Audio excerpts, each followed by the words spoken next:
C'est quoi la confiance en soi? Moi, la confiance. Mais c'est quoi la confiance? Bienvenue sur le podcast.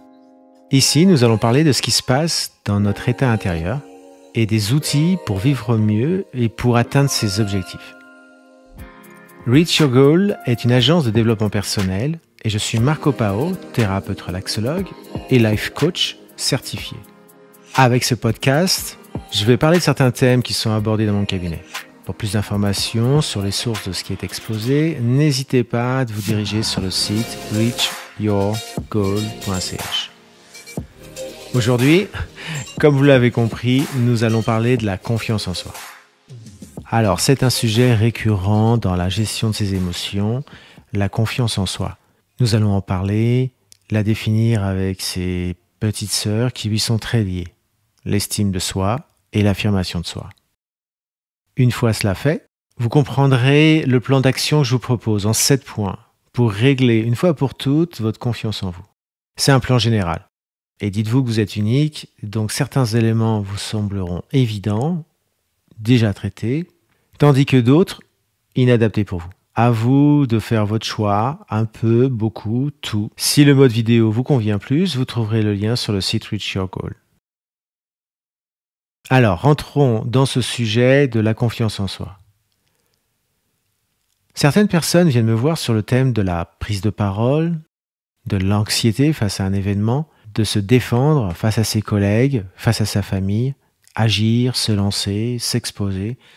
Pour moi, derrière tous ces sujets, il y a un des thèmes à traiter qui est la confiance en soi. Pour avancer sur le sujet, il faut comprendre 3 concepts. L'estime de soi, la confiance en soi et l'affirmation de soi. Allez, on attaque avec l'estime de soi. Alors le premier niveau, il est assez simple, l'estime de soi personnelle. Je m'aime. Pas très compliqué, devant la glace de la salle de bain, le miroir de l'ascenseur, on est au niveau basique. Et on a tous un ami qui se kiffe. Mais on a aussi celle ou celui qui pense le contraire, qui ne s'aime pas, qui ne s'apprécie pas. Deuxième niveau de l'estime de soi sociale. Les autres m'aiment, donc je m'aime. Cette estime de soi n'est pas très rassurante, car être trop sensible à ce que pensent les autres de vous expose à quelques soucis, surtout si ces personnes sont toxiques. Sur le sujet d'être entouré de personnes soi-disant bienveillantes, je ne sais pas si vous connaissez ce film « Le bonheur des uns » avec Vincent Cassel, Bérénice Bejo et Florence Foresti. Une jeune femme avec un talent caché écrit un livre et boum, c'est le succès pour elle. Et son entourage réagit de manière très particulière, avec des soi-disant on est là pour te protéger, fais attention, toi t'es comme ci, toi t'es comme ça.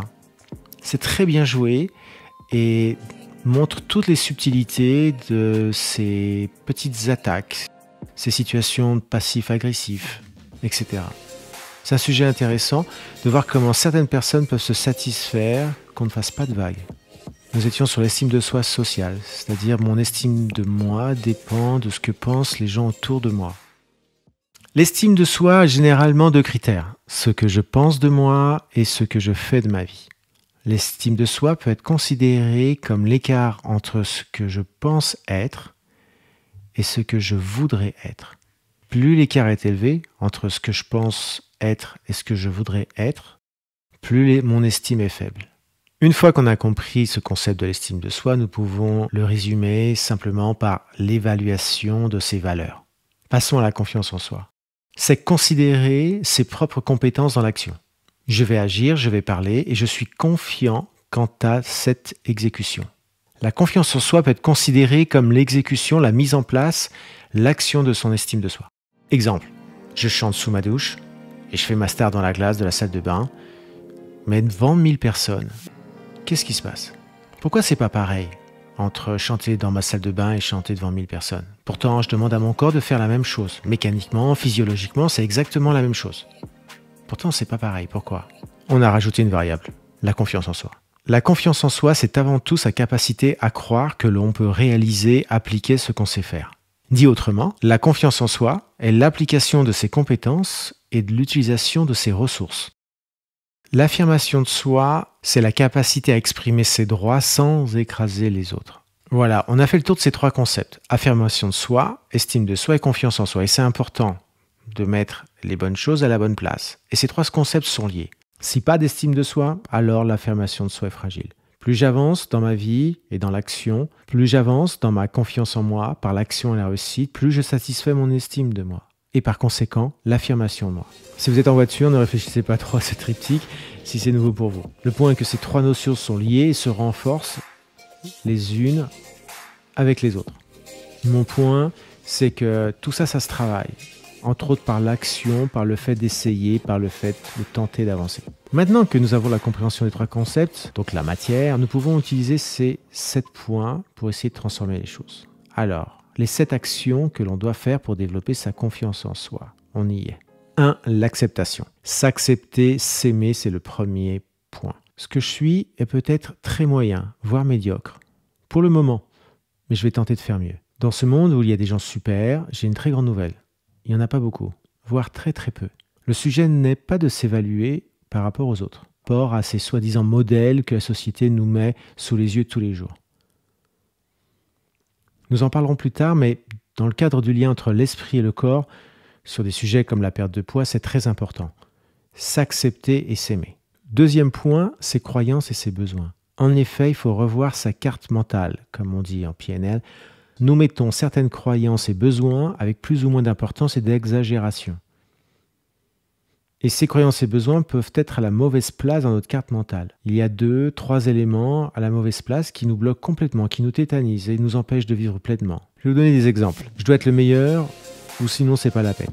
Ma vie c'est mon frère et moi, ou le regard de mon père, ou l'échec et la trahison, etc., etc.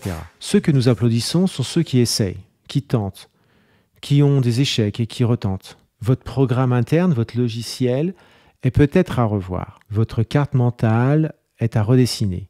Quand nous applaudissons quelqu'un, souvent le meilleur, celui qui est en haut des marches, du podium, nous applaudissons en fait la passion, le travail, l'opiniâtreté et la discipline. Facilement, le journaliste ou nous-mêmes, nous appelons ça le génie, la grâce, quelque chose de magique.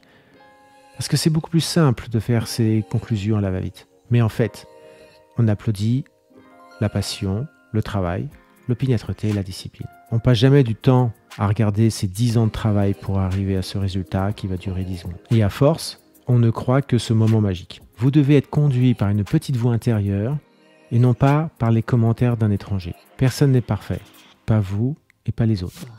Et je peux vous faire une très longue liste de personnes qui ont commencé en étant moins bons que les moyens. Mais elles ont continué, avancé et n'ont pas écouté les chiens qui aboient. Dans cette liste, il y a Bruce Springsteen, Carl Lewis, Bruce Lee, Michael Jordan. Et il y en a bien d'autres. Prenons-en un, Michael Jordan. Il fut refusé de son équipe de basket au lycée car son coach le jugeait trop petit et trop faible. Et c'est devenu le plus grand joueur de basket.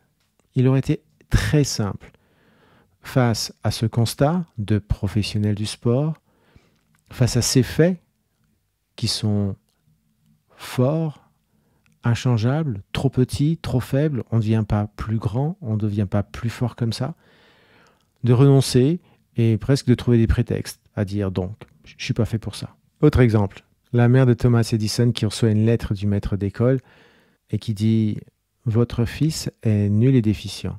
La mère de Thomas Edison inventa un texte qui était plutôt flatteur pour lui montrer que son fils avait beaucoup de potentiel et qu'il fallait en prendre soin. Thomas Edison fut celui qui inventa entre autres l'ampoule électrique, le télégraphe, le phonographe, la centrale électrique et la caméra. Bref, un des plus grands inventeurs de son siècle. Je donne encore un dernier exemple. Frederick Smith, le patron de Federal Express, vous savez, ceux qui livrent les colis. En 1965, étudiant à Yale, il reçoit une mauvaise note sur son devoir où il explique sa vision de la logistique. Bref, en filigrane, son projet de création de sa future entreprise FedEx. À cette dissertation, il a reçu un C. 6 ans plus tard, il lance sa boîte. Premier jour, FedEx envoie 350 colis. Le lendemain, que 6 sur les 350 arrivent à destination. Sacré échec. 30 ans plus tard, FedEx, c'est 700 avions qui desservent 210 pays, 150 000 salariés. Tous les jours, il livre 4 millions de colis. C'est le plus gros transporteur mondial. Ses profs ont dit « ça vaut C Et au premier jour, ce fut que 6 colis sur 350 qui arrivent à destination. Bref, il faut arrêter d'écouter les gens de ce que vous valez. Écoutez leurs arguments, s'ils sont constructifs pour vous améliorer, évidemment prenez-les. Mais n'écoutez pas ceux qui se satisfont de ne pas vous voir pousser, grandir, dépasser. Sur ce deuxième point, des croyances et des besoins, je pense qu'il faut se comparer par rapport à soi, mais à soi d'hier. Hier, vous valiez quelque chose, aujourd'hui, vous valez autre chose, et demain, vous allez valoir encore autre chose. Comparez-vous à vous, car chacun est unique et a son chemin. Et les chemins ne sont pas linéaires. Certains commencent lentement, d'autres vont toujours à la même vitesse, et d'autres, c'est plutôt sinuosidal. Évidemment, il y a le travail et la remise en cause qui jouent un rôle. Ne soyons pas naïfs. Et ne me demandez pas de faire un speech de motivation à 2 balles, à la oui-oui, du genre tout le monde est une superstar. Non, ce n'est pas le cas. Par contre, il est dommage de renoncer parce qu'on a trop écouté. Le troisième point de mon plan cette action, c'est mon corps. Mon cortex limbique est connecté avec mon corps. Mon corps et mon esprit sont étroitement liés. En tant que thérapeute, je travaille beaucoup sur la respiration. Nous devons oxygéner chacune de nos cellules. Si mon corps se sent insuffisant en oxygène, donc en ressources, il me poussera à l'inaction. Pareil, si je suis chargé en dioxyde de carbone, mon corps va dire non, fais pas d'effort, reste au fond de ta caverne, ne bouge pas, ne fais rien, ne prends pas de risques. On est insuffisant en ressources. Respirez correctement, expirez longuement. Vous trouverez une vidéo sur le sujet et un post sur mon blog. La posture. Nous n'allons pas parler de l'intelligence des fascias, des méridiens, mais de l'attention que nous devons avoir sur notre corps. C'est un pilier de la confiance en soi. Je ne parle pas d'avoir l'air d'un athlète avec le pack de 8 pour faire des reels sur Instagram, sous mes docks séchants. Je parle d'être bien dans son corps, pour être bien dans sa tête. Tenez-vous droit, épaules en arrière, regardez devant. L'attitude de mon corps conduit l'attitude de mon esprit. 4e point, s'entourer de positifs. Virer les relations toxiques. Sur les réseaux sociaux, arrêtez de scroller un feed de mauvaises nouvelles. Plus vous allez sur les mauvaises nouvelles, plus l'algo va vous en mettre. Allez sur des réseaux où vous pouvez apprendre, choisissez des modèles, lisez, écoutez des podcasts, des bons podcasts. D'ailleurs, n'hésitez pas à en parler autour de vous et de mettre 5 étoiles. Plus sérieusement, vous êtes ce que vous fréquentez, ce que vous écoutez, ce que vous pensez, ce que vous dites. 5e point, objectif. Si nous n'avons pas confiance en nous, cela peut être pour différentes raisons et souvent parce que la première brique n'est pas là. Un objectif, le sens de son action, le sens de sa vie. Pourquoi le matin je me lève? Je fais partie de ceux qui pensent que nous sommes construits biologiquement, physiologiquement, mentalement pour avoir une direction, un objectif, un but. Sans cela, nous tournons en rond, cherchons des problèmes, battons pour des causes futiles, perdons notre temps. Perdons notre énergie, et ça de manière non constructive. Nous appelons ça des erreurs de cible. Fixez-vous des objectifs. Et s'ils collent avec votre passion, bingo! Il faut savoir satisfaire cette structure limbique, plaisir, récompense. Et derrière vos objectifs, mettez en place des objectifs intermédiaires. Ainsi, vous validerez le fait d'arriver à des victoires, des petites victoires sûrement, mais quelque chose de matériel. Vous avez réussi à quelque chose, à des réussites, et donc à des récompenses. Le 6e point, c'est agir. Agir est d'après moi la base de la confiance en soi. Fait est mieux que parfait. Faire avant d'être prêt. Les gens qui semblent réussir et avoir beaucoup de confiance en eux peuvent avoir des doutes, des difficultés, mais ils avancent par l'action et à force, la confiance vient. Ne cherchez pas à refaire la chapelle Sixtine. J'entends par là quelque chose d'énorme et de parfait. Dans le sens où il ne faut pas se jeter sur des grands projets. Ces grands projets stimulent l'imagination, voire la rêverie. On est sur son sofa et on s'imagine que, mais on est très loin de la réalisation simple et rapide. Vous avez besoin de voir ce que vous avez fait, ce que vous avez créé, produire et conçu. Donc faire des petites choses, comme des petites briques de votre future cathédrale. Rappelez-vous, la confiance en soi est l'application dans l'action de l'estime de soi. Alors, action. Et si vous me dites, mais action de quoi? Ça, c'est un autre sujet. Et en life coaching, nous avons des séances pour remettre en phase ses besoins et mettre de la clarté sur ses priorités. Et de là, vous refixez un autre objectif. Mais c'est un autre sujet. Là, notre sujet est agir peu, mais agir. Exemple, le premier modèle d'ordinateur Apple était en bois. Le Apple I en 1976. Ils ne sont pas gênés pour tester, pour voir si ça allait plaire. Ils ont fait un clavier en bois. Regardez mes premières vidéos YouTube, franchement. Mais je les laisse volontairement pour montrer à la personne avec qui je parle que, à force, on arrive à quelque chose d'un peu mieux. Et à force, la confiance en soi se met en place. Ce que je produis n'est pas génial, mais c'est beaucoup mieux comparé à 1 an, 2 ans, 3 ans, etc. Alors certains vont me dire que c'était pas dur de faire mieux. Ils ont raison. J'ai juste bossé et puis je continue. Et ça m'a beaucoup aidé dans ma confiance. Avoir des idées, c'est bien. Mais d'après moi, ça n'a pas de valeur. Les exécuter, ça a de la valeur. Beaucoup ont de bonnes idées, de bonnes intentions, de bonnes ambitions. L'action a de la valeur. Projetez-vous dans l'action, dans la petite action, mais certaine. Vous avez déjà entendu cet ami qui vous dit « Ah, moi aussi, j'ai eu cette idée, tu te rappelles, je te l'avais dit, je te l'avais dit, je te l'avais dit. » En fait, on s'en moque. On peut avoir 1000 idées par jour. Ça vaut rien du tout. Il faut juste agir. Agir, c'est être dans le mouvement vers votre objectif qui apportera beaucoup de choses et de la confiance en vous. Et de là apparaîtront sur le chemin de nouvelles idées, de nouvelles rencontres. C'est un peu comme une balade en montagne. C'est parce que vous prenez un chemin sur 5 ou 6 kilomètres que vous découvrez qu'à gauche, il y a un petit chemin qui n'était pas sur la carte et qui vous amène plein de bonnes choses. Ne forcez pas la confiance. Ne vous focalisez pas sur la confiance. Focalisez-vous sur votre sujet, sur l'action. Je parle d'un sujet, je bosse mon sujet. Car il y aura toujours ceux qui font et ceux qui commentent. Et c'est toujours plus facile de dire « il s'est trompé, il est nul ». Surtout dans certaines cultures qui ne sont pas très ouvertes sur le sujet de l'échec comme apprentissage de la vie. Un jeune enfant tombe 100 fois avant de marcher. Jamais il se dit « bon, je laisse tomber, je vais passer le reste de ma vie assis ». Le lion, quand il rapporte à ses progénitures à manger, il y arrive 3 fois sur 10 à rapporter quelque chose. 7 fois, c'est l'échec. Donc après cette sortie, il ne va pas dire à ses lionceaux « bon, désolé, ça n'a pas marché, on va tous mourir ». Non, ça ne fonctionne pas comme ça. Parce que dans leur croyance, ils ont mis en place l'idée que ça n'allait pas être simple et ça ne marche pas tous les coups, mais à force, ça marche. C'est tout, et il n'y a pas trop à réfléchir. Ceux qui agissent font de bonnes choses et des mauvaises choses. Mais à force, ils font de meilleures choses. Et ceux qui ne font rien commentent. C'est tellement plus simple. Ils ne feront que commenter. Donc acceptez vos limites, vos erreurs, voire en rire.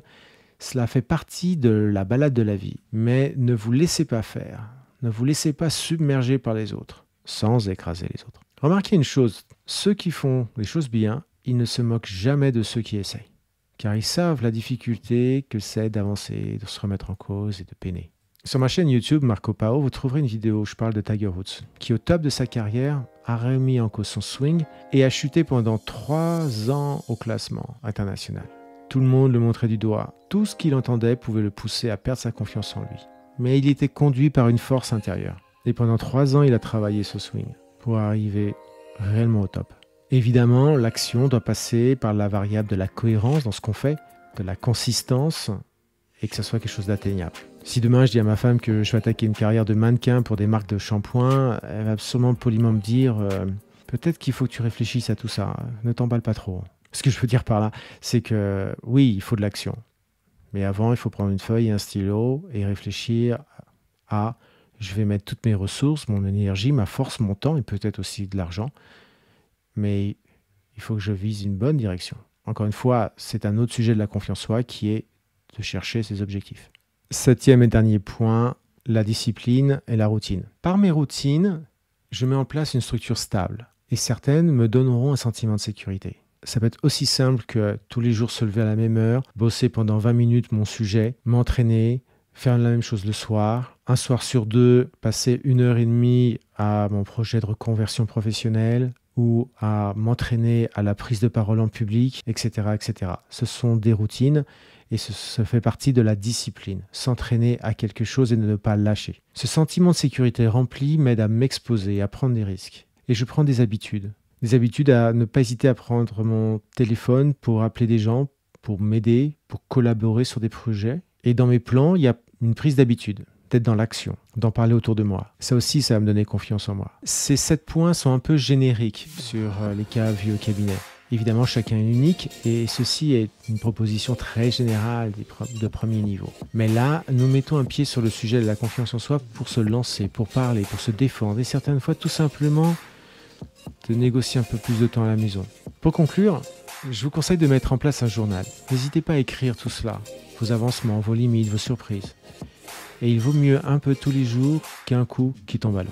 Par ces 7 actions, vous êtes dans vos chaussures et vous y êtes bien. Vous êtes dans vos sujets, vos besoins, vos valeurs et votre enthousiasme. La confiance en soi, c'est ça. Vous ne prenez pas la place de quelqu'un d'autre. Vous ne vous focalisez pas sur la confiance en soi en elle-même.